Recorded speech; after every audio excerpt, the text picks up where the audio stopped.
Sleepless. Presented by Frog. She was at her desk when he called, double masked, double vaccinated, having just returned to work after being quarantined for 13 days because of a positive COVID test, despite the vaccinations. Her frustration approaching rage level. She'd ended it with him 11 months earlier, just days before what had originally been touted as a blip across the radar screen of life. 2 weeks to flatten the curve had ended the world as she and everyone else had always known it. But 2 weeks had been multiplied 25 times over. And she was weary. A word used for believers who'd volunteered for what they had been told was a greater purpose, but who now realize that they are trudging ahead on a destinationless crusade, so tired that the original objective, if there ever was one, simply doesn't matter anymore. And the worst part was the sense of powerlessness. Her life and everyone else's had been carjacked by a virus, or rather by a small group of public health officials who had claimed for themselves almost unlimited police powers on account of a virus. Just breathing took precedence over doing your job. Never mind anything beyond work, because restaurants, movie theaters, concerts, anything resembling normalcy had gone on a prolonged, indefinite hiatus. And forget about even flirting, let alone dating or developing a relationship or, God forbid, finding your soulmate. Falling in love is so much better with surgical masks, social distancing, and probably hazmat suits before too long. But cracks in the official narrative had begun to appear as the number of inconvenient facts slipping out increased relentlessly. Legions of very accomplished virologists and medical doctors who'd been silenced by social media moguls were starting to be heard.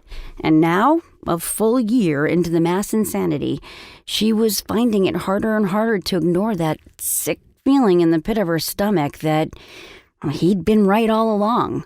When they had touted 2 weeks, he had flatly told her that it would be 2 years. And they were halfway there already. You can call me a paranoid conspiracy theorist, he laughed. But just because you're paranoid doesn't mean they're not out to get you. And just because you're a conspiracy theorist doesn't mean there's not a conspiracy. That's how he was, skeptical to the core. If most people routinely accepted something without question, well, he instinctively suspected the exact opposite was true. So naturally, he dug up all the peer-reviewed research to prove that all the self-righteous pronouncements about following the science were complete mythology. The reverse was true. None of it had been based on hard science to begin with. Not the masks, not the curfews, not the lockdowns, none of it. He'd been that way the entire time that she had known him, constantly questioning everything, and she thought that was probably how he'd been born. It was one of the things that initially attracted her to him. And she wondered if it might have also been part of the reason she'd broken up with him. Although truth be told, she wasn't quite sure why she had done that. He was smart, funny, not bad looking, and he loved doing things for her. In fact, he treated her better than any man ever had. But she'd never been able to shake the vague sensation that somehow, some way, it just wasn't enough. That she wanted something else, or maybe something more. Though what exactly the elusive something more might be, she couldn't even seem to describe, much less pursue. So, it was the irony to end all ironies that she'd call it quits with him just days before the lockdowns began, and the possibility of merely meeting someone else simply vanished. The one bright spot since then had been that as the press, social media, and government at all levels had continued to amp up the pandemic hysteria, well, he had continued to text her. The tone of what he wrote occasionally bordered on being annoyingly arrogant, but the messages were still lighthearted. He always did have a way of putting a wickedly funny spin on even the least amusing of subjects. However, the corroborating information he sent was from pillars of the establishment, credentialed sources, screenshots that demolished the pronouncements of so-called experts. His texts had become the sweet voice of reason in the back of her mind that she just couldn't seem to shut off or shut up. Not that she tried very hard to do that. Not lately, anyway. And they'd also made her think. They made her think about the 2 masks she was trying to breathe through, the multiple vaccines she had, the countless swabs she had jammed up her nose for work. She hated this. She hated this so very much. How long would it all last? How long would they be isolated, forbidden by martial law from attending weddings or funerals or parties or picnics? Or even church services? How long before actually living would stop being looked upon as illegal? The truly frightening thing was that she was beginning to think like he did. That it might be much longer, if ever, God help them. For almost a year he'd been texting her. This time, though, he was calling. Hi, it's been a while, she said warmly. A little too warmly, she wondered. Was it just the months and months of life on hold, or was it something else? Like the return of a feeling that she thought was long gone? Well, all she knew for sure was that she liked it. It's been quite a while, he replied, but I still love hearing your voice. The old affection obvious in his tone. And there's something I want to ask, but I'd rather not do it while you're in the office surrounded by people. So is there a convenient time when I might ring you later?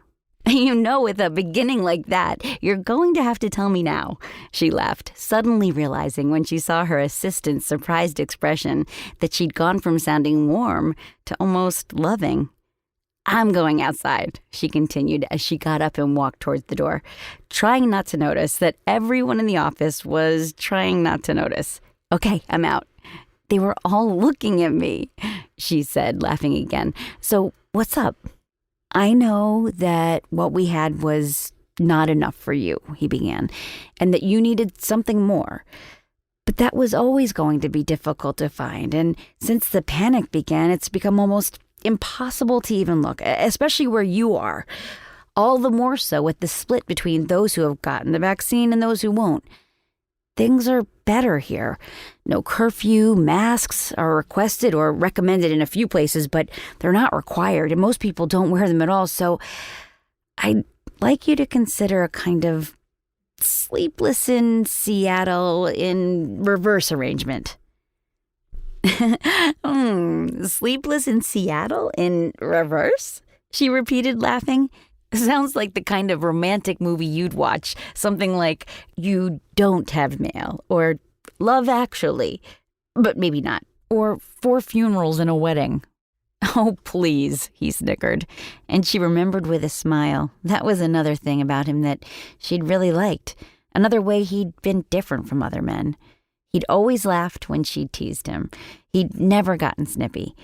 So, he continued, instead of us meeting on top of the Empire State Building on New Year's Eve a decade from now to begin a relationship if we're not married, I'll fly you up here every weekend that you can get away, and we'll spend time together now. But with the understanding that each of us is still looking for a mate, so we will graciously end our arrangement when one of us finds somebody. Or when all of this is over, whichever happens first. The only stipulation is that you tell me when you meet someone, and I do the same for you. Oh, we've always enjoyed each other's company. Stop, she interjected. I'm not going to consider it. I don't need to. I already know what I want. I want to hang up so that you can call and book a flight reservation for me, okay? When she walked out of the airport terminal the next afternoon and saw him standing by his car, she still believed that their story would end in heartbreak, but that was somewhere off in the future. This, on the other hand, was today, the present moment, the here and now, and for the first time in a very long time, she felt like she was living again, instead of just watching the days slip by. Ribbit.